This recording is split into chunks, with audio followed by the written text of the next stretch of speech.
This lecture we are going to talk about pandas library, another very important library that is used for data visualization. So basically, if you remember the numpy that we have already learned in the previous lecture, numpy was used for mathematical and scientific operation. But if the task is related to data, if you want to compute the operation related to data, like if you want to fetch some rows and some columns of data, if you want to change, update particular content of a data, then pandas library will be used.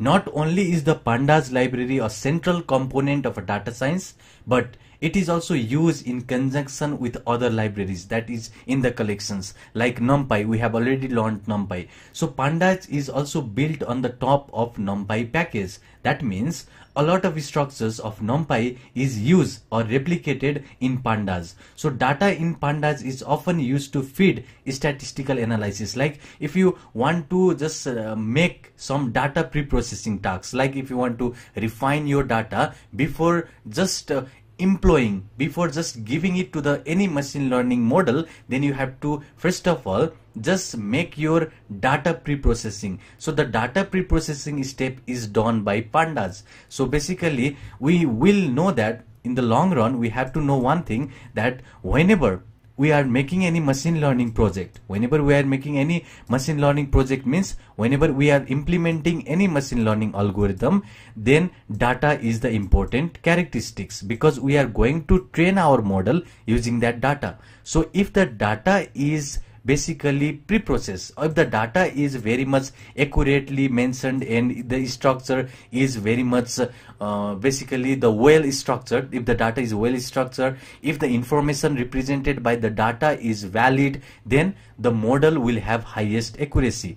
But if the data is unstructured, if the data pre-processing task is not done well, if the normalization is not done well, and everything related to data, if the data pre-processing, data optimization is not done very well, then the model will have the degrade in the performance. So that is the reason the data is very much important in the case of machine learning. So if you want to refine the data, panda is a library that you have to use.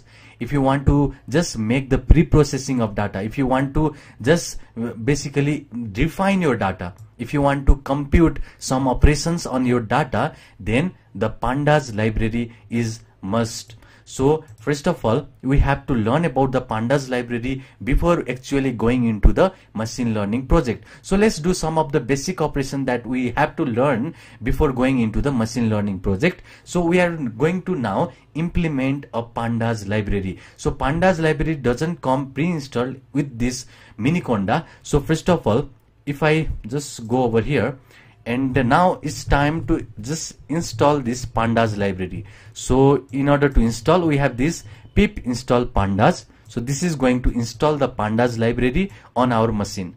After installing, just press enter and your pandas library will be installed. In my case, if I just press enter, then my pandas library has been already installed. That means it will say requirement already satisfied. But in your case, pandas library will be installed. Now it's time to import our pandas library in this, that is Jupyter notebook. Import pandas as PD.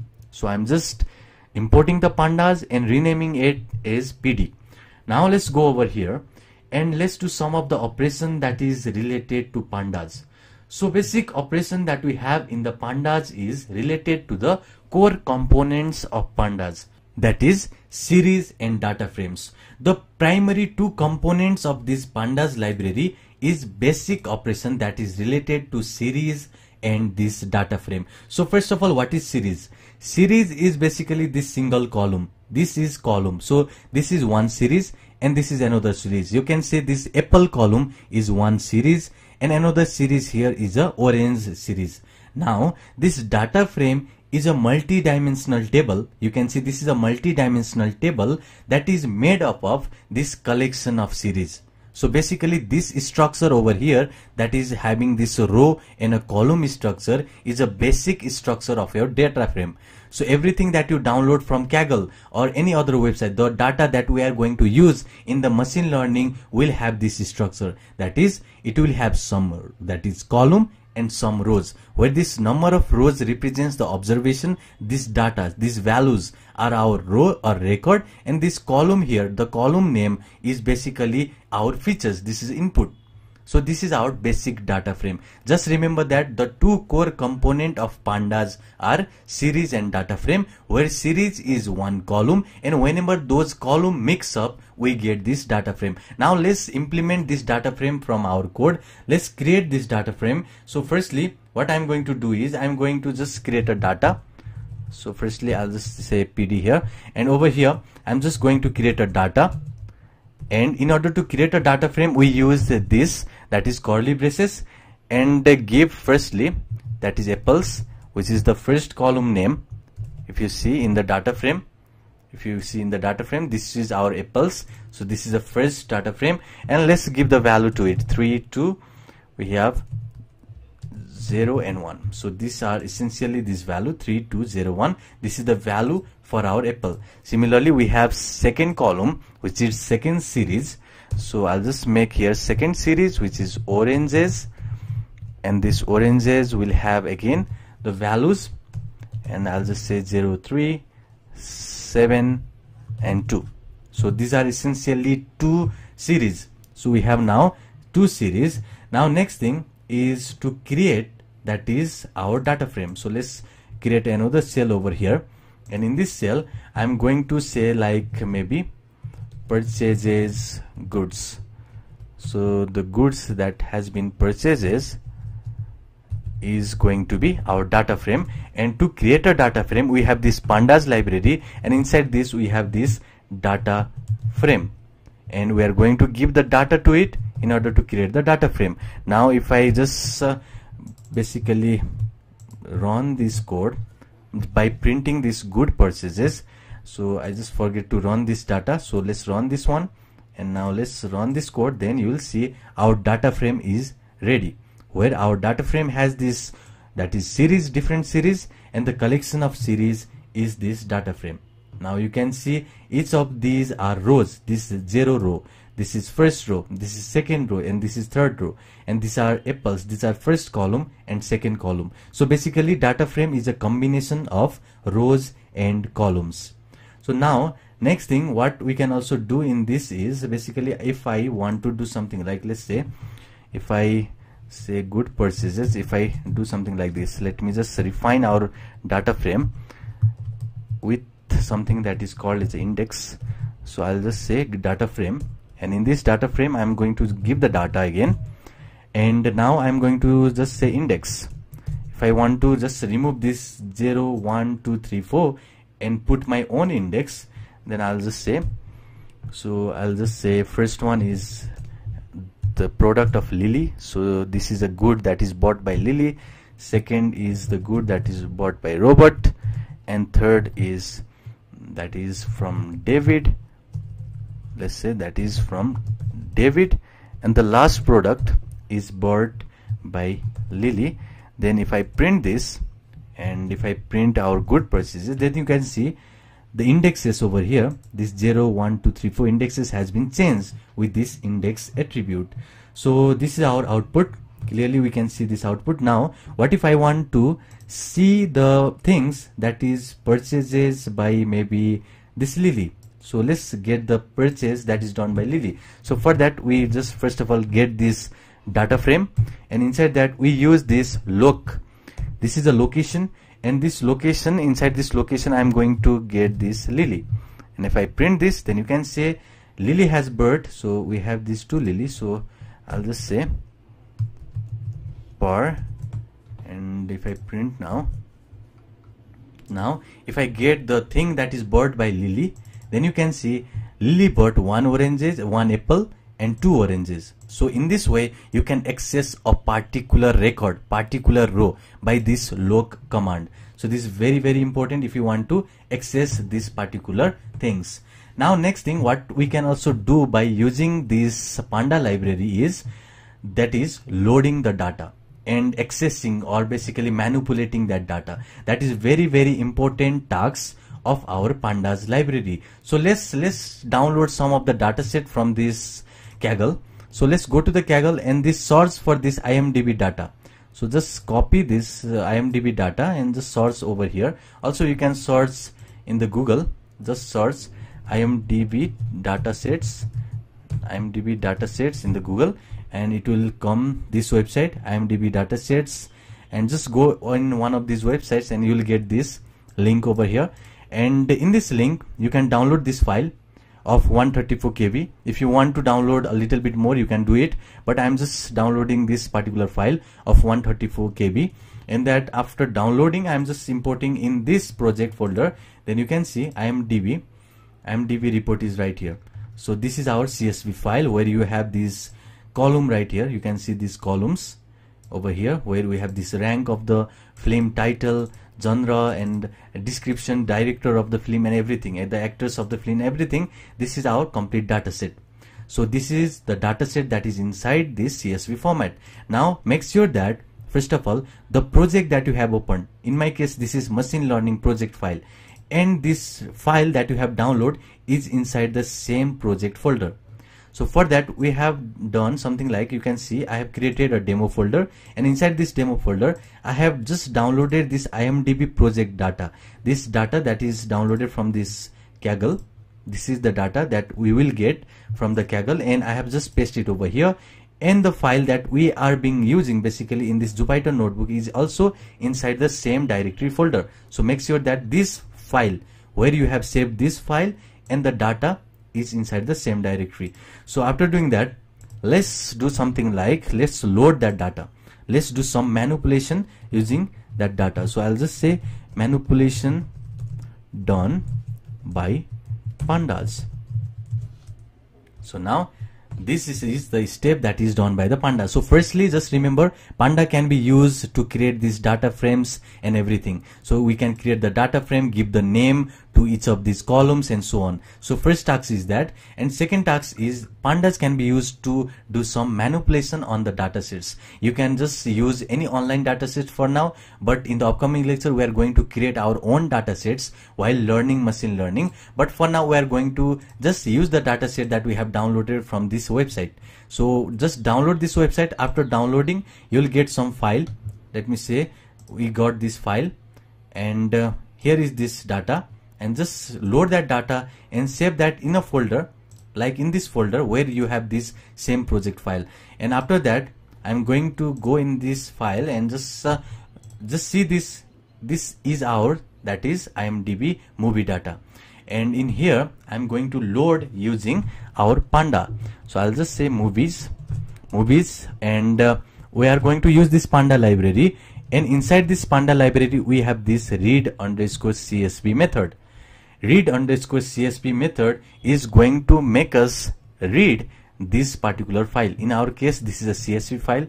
You can see it is .csv. So whenever you want to load the .csv file, then you can just use this read_csv method. And similarly, if you want to load JSON file, there can be multiple number of files, and if you can just see if the file is .json, then we have something that is read_json.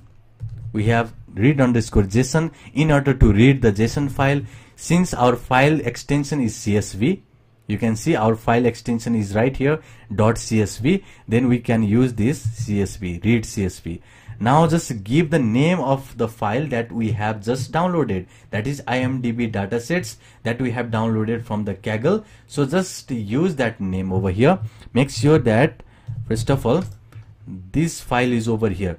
Otherwise you have to also give the entire relative path where this data is stored. So this data, the same name, just copy this name and just go over here and paste it right here, the name of your file. This is IMDb movie datasets. And next is I want to make the index columns, which our case is index columns, and I want to make this index column as a title. So what I really mean by this is, if you remember previously we made this index with these names. So similarly I want to make this index column, like here you can see 1, 2, 3, these are the index with the title of our film. So that's what we did here. And after just running this, now if I load these movies, then you can see our title now has been this here. So title is our name of the movie, and similarly you can see all the data has been loaded. Now next thing what we can do is just process with this data. So in order to read the data, we have this read underscore CSV inside the pandas. So just remember that if you want to do mathematical operation, we have numpy. If you want to do data related manipulation like loading the data, exporting the data, manipulating the data, getting some rows, getting some column, manipulating some rows, manipulating some columns, and just defining data frame and so on related to data, that is the tasks that is related to data, then just use this panda library. So after just importing this data, let's view these some of the columns and rows. So for that we have this head command inside these pandas.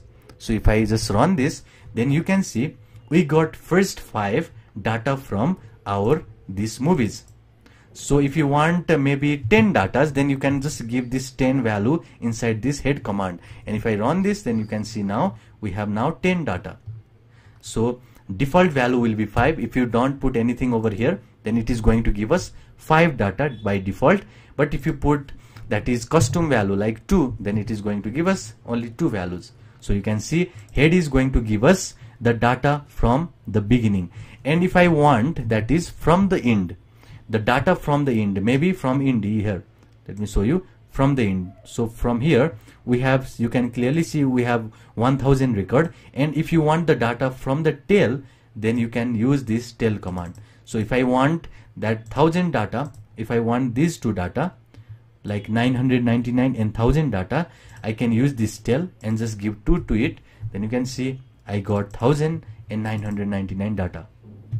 Similarly, panda can be used in multiple, that is fashion. So if I show you, our name is movies, and if I call this info method at the top of a data, then I'll get all the info about the data, like how many that is record is there on each columns. So there are 1000 ranks, there are 1000 genre. This is the records. Records means rows. And similarly we can see the data type. So rank is an integer, genre is an object, and everything here is an object, and rating is a float value. And similarly these information about the data can be given with this info command. So next also we can do something like, maybe we can see the shape.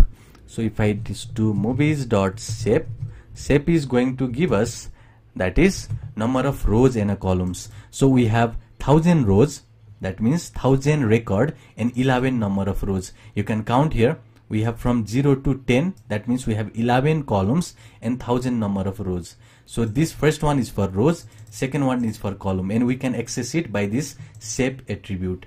Similarly, we can also handle the duplicates if we have in the data by using this pandas library. So if I do something like temp data frame equal movies dot, I'll just say append. So in order to demonstrate, I don't want to just change anything, change any changes to the data. So I'm just going to create or duplicate for us, duplicate data. So we have this movies, so movies df. So I'm going to just do this movies df, and let's say if I say temp df, so this is just a copy of actual data. So because I don't want to do anything change on the original data, so I just made the duplicate of our actual data. So actual data was movies, I made temporary df, which is basically a duplicate. So I made a duplicate of it. Now next thing what I can do is, let's check if there is any that is duplicates data in here or not. So if I say temp df equal, like first of all let's check the shape of it. So obviously the shape will be that is 2011. So there is 2000, obviously there is a duplicate data over here, and in this duplicate data what I'm going to do is now temp, that is df dot drop. We have this drop duplicates method in the pandas, so we can use this drop duplicates method. And after that, if I check after removing the duplicates, if I check again the shape, then you will see that it is okay, temp df dot drop duplicates. So I think there is no any duplicates. There must be some duplicates. Drop duplicates. Okay, temporary df. Okay, just we missed here something. That is, we must assign it to the temp df, and after just removing the duplicates from this, we can see clearly we have 2000, where the original should be only 1000.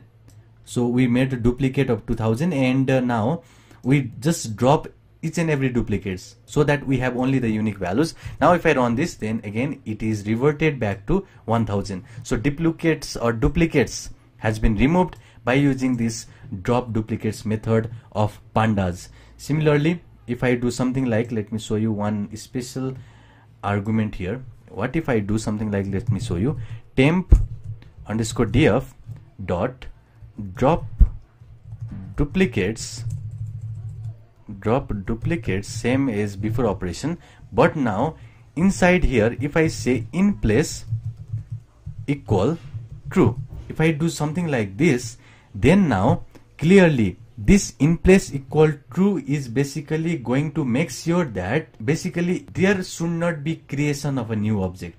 So this in place equal to true will modify this data frame object in place. No new object will be created. So basically if I do something like this, the operation will also be, that is value is trying to, okay, set a copy. So first of all, let's check the shape. So already this has been changed. So let me run this one more time. Now it is 2000. Now let me do it. Then you will see that now temporary df will have, that is 1000. You can check the shape of it, then you will have the 1000. So drop duplicates, just remove the duplicate, and this in place will make sure that there is no creation of a new objects. It will just modify the data frame object in place. So that is the use of this in place operation. This is also useful, and we are going to use this whenever we do the pre-processing. And similarly, if I do some operation like, if I want to clean up the data, let me go back to our, that is movies. If I say movies.shape, this is our original data.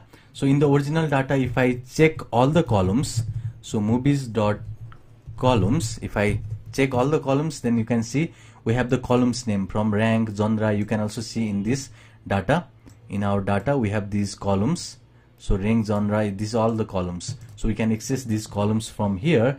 So now in these columns, so what I really want to do is, I want to basically, you can see this runtime here. So I want to just maybe change the name of the column. Let's change the name of these columns like runtime minutes and revenue millions. Let's change the name of these columns. So for that, what I can do is movies dot rename. We have this rename function, and I want to rename the columns, and just give the column name first, the column name that you want to change.